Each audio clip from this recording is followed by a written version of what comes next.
Hello, my name is Max Green, and today I'll be presenting a poster on sparse, learning-based approximate dynamic programming with barrier constraints.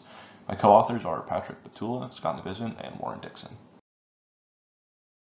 In this paper, reinforcement learning will be used as a tool to determine the solution of an optimal control problem online for a dynamic system with finite state and action spaces. The solution to the optimal control problem is solved online by approximating the value function with a single layer neural network. Approximation of the value function over a large domain of the state space requires sufficiently rich data, and furthermore also requires a large number of basis functions in the neural network. We refer to these computational complexities as the curse of dimensionality. Regional model-based reinforcement learning is studied in this paper. Specifically, in this method, the Bellman error is calculated at a user-defined number of off-trajectory points. By doing so, the value function can be approximated over the user-defined region. This approximation method provides a regional, not global nor local value function approximation. The downside to this method is that it's very computationally expensive. This paper also introduces a way to introduce barrier functions into the model-based reinforcement learning framework as a way to provide state constraints and therefore safety certificates on the system. This paper answers questions about combining barrier functions with a regional model-based reinforcement learning framework. Specifically, it addresses performance, how the rate of learning is affected, and if using a sparse neural network for Bellman error extrapolation affects computational efficiency. The control objective for this paper is to design a controller that keeps the states within a user-defined barrier, minimizes the infinite horizon cost function, is implementable, and subject to control-affine dynamic constraints. The barrier function is described and pictured on this slide. In essence, what it's doing is increasing the quadratic cost at points lowercase a and uppercase a artificially. Using the transformation from x to s, the dynamics can be written in a control-affine form where s is the state variable as opposed to x.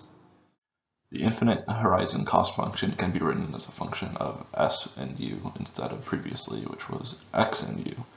Then the optimal value function, or the cost to go, can be described as the integral from this moment in time to infinity of the cost function.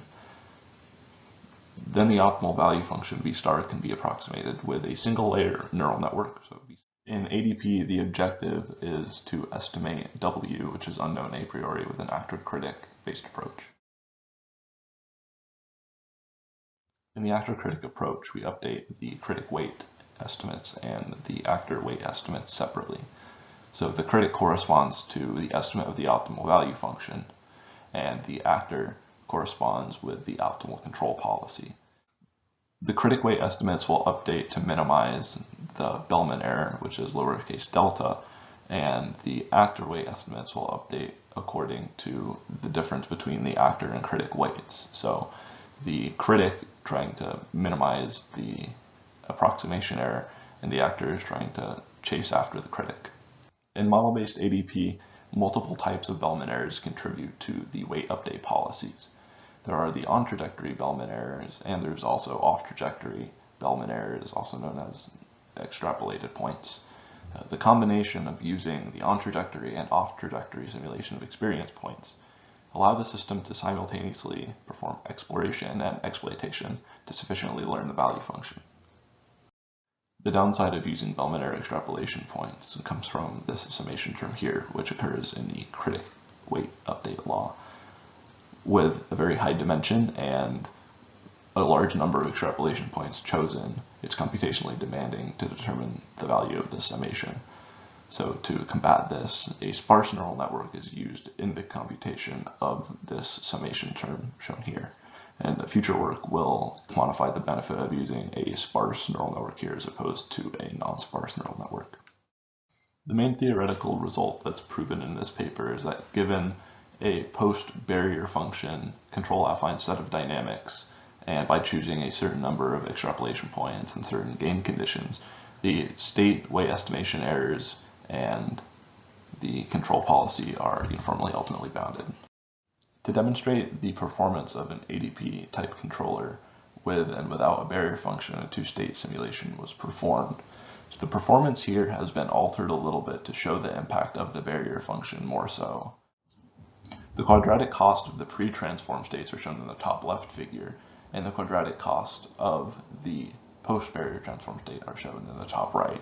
So on the left, you can see that when there are no barriers, the cost is not modified, whereas on the top right-hand figure, the cost increases very, very high where there is a barrier. There's a video at the bottom here that shows the performance of the ADP controller with and without a barrier function. So the red dot is the performance without a barrier function, and the blue dot is performance with a barrier function. The green outline shows where the barriers are in the state space, and the magenta box represents the area in which the Bellman-Eyre extrapolation is sparse as opposed to non-sparse.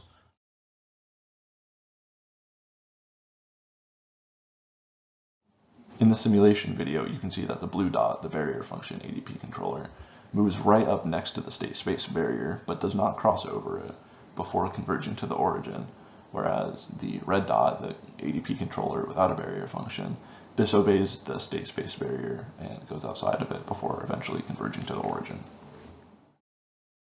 Thank you for watching my presentation. Link to the paper is provided in the description.